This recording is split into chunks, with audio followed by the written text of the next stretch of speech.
8 नवंबर 2016 को वजीर आज़म नरेंद्र मोदी साहब टीवी के ऊपर आते हैं और ये ऐलान करते हैं कि 4 घंटे के अंदर अब 500 रुपये और 1000 रुपये की नोट ख़त्म हो जाएगी। ये इसलिए फ़ैसला नहीं लिया जाता है कि वो अपनी अहमियत जताना चाहते थे या मजाक के तौर के ऊपर ये फ़ैसला लिया गया। उन्होंने उसका रीज़न दिया कि हम ये इसलिए कर रहे हैं कि हमें 3 बातों का हल चाहिए। एक तो ये है कि इसके ज़रिए हम ब्लैक मनी हासिल करेंगे, दूसरा ये है कि आज जो मार्केट के अंदर जो काउंटरफीट नोट्स है, जो नकली नोट्स बाजारों में है, उसके ऊपर हम कंट्रोल करेंगे, और तीसरा ये है कि हम डिजिटल पेमेंट को बढ़ावा देंगे। मैं आज ये सवाल करना चाह रहा हूं कि 2016 से आज 2020 है, उस वक्त जो बातें की गई थी और 2020 की हकीकत क्या है वो मैं आपको बताना चाहता हूं। ब्लैक मनी के बारे में उस वक्त बताया गया था कि 3 से 4 लाख करोड़ रुपया ब्लैक मनी का निकाला जाएगा, तो निकला कितना? 1.3 लाख करोड़ रुपीस निकला।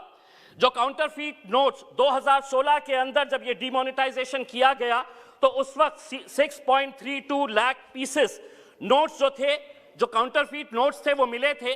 2020 के मैं आपको आंकड़े बताता हूं कि नकली नोटों का चलन आज भी कितना है, तो 18.87 लाख पीसेस आज भी नकली नोटों के आरबीआई और अलग अलग बैंक्स के अंदर। यानी कि इसका मतलब यह हुआ कि ना तो ब्लैक मनी हासिल हुई और ना जो नकली नोट थे उसके ऊपर आप काबू पाए।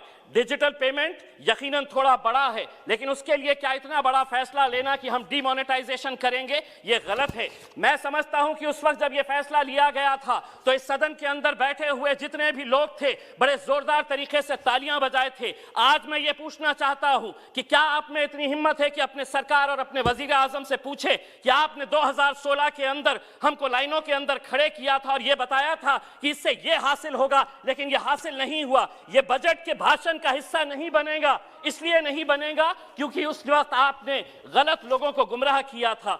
मैं अध्यक्ष महोदय आपसे एक बात करना चाहता हूं। मैं ये सवाल भारतीय जनता पार्टी से नहीं करना चाहता हूं क्योंकि माइनॉरिटीज का इनसे कोई लेना देना नहीं है, लेकिन the so called secular parties जिनके बीच में मैं यहां पर बैठा हूं, माइनॉरिटी के बजट के अंदर 1024 करोड़ रुपए की कटौती की गई है। क्या वजह है कि यह मुद्दा सिर्फ इम्तियाज जलील उठाएगा? वो लोग जो मुसलमानों के नाम के ऊपर वोट मांगने का काम करते हैं, कितने लोगों ने इस मुद्दे को उठाया है, हम ये सवाल करना चाहते हैं। 1024 करोड़ रुपए की कटौती माइनॉरिटी बजट के अंदर कर दी गई है। Maulana Azad national fellowship, free coaching, interest subsidy on education loans, ऐसे कुल मिलाकर 110 करोड़ रुपए की कटौती की गई है। अध्यक्ष महोदय, मैं minority affairs minister Mukhtar Abbas Naqvi साहब से एक सवाल करना चाहता हूं। इसी सदन के अंदर मेरे पार्टी के अध्यक्ष असदुद्दीन अवैसी साहब ने कहा था कि मुसलमानों को हज की सब्सिडी नहीं चाहिए, यह हमारा मजहबी फरीजा है, हम अपने जेब से यह खर्चा करेंगे। लेकिन उस पैसे से आप मुसलमानों को पढ़ने के लिए स्कूल्स, कॉलेजेस, हॉस्टल्स खोलिए। मैं एक सवाल करना चाहता हूं, हज की सब्सिडी आपने बंद कर दिए है, कितने स्कूल्स, कितने कॉलेजेस और कितने हॉस्टल्स खोले गए हैं? इसका जवाब आपको देना पड़ेगा। दूसरी बात यह है कि हम ये कहते हैं, वित्त मंत्री जी, कि हम ये कहते हैं, बड़ा गर्व कहते हैं कि हमारा देश कितना आगे जा रहा है। पेट्रोल और डीजल के मामले में हम किसके साथ मुकाबला कर रहे हैं? हमारे से आगे कौन कौन देश है साउथ ईस्ट एशिया के अंदर, जिसमें नेपाल है, भूटान है, जिसमें मलेशिया है और जिसमें पाकिस्तान है। ये सभी देशों के अंदर पेट्रोल और डीजल की कीमत क्या है आप अच्छी तरह से जानते हैं। और हम ये कहेंगे कि नहीं, पेट्रोल और डीजल हम बजट के अंदर इसका जिक्र नहीं करेंगे, लेकिन धीरे धीरे 1-1, 2-2 रुपये बढ़ाते रहिएगा। आपका समय समाप्त हुआ है। अध्यक्ष महोदय, दूसरी बात यह है कि आपने ये ऐलान किया है कि 100 सैनिक स्कूल्स बनाएंगे। हम ये आपसे अनुरोध करेंगे कि औरंगाबाद में भी एक सैनिक स्कूल बनाया जाए करके।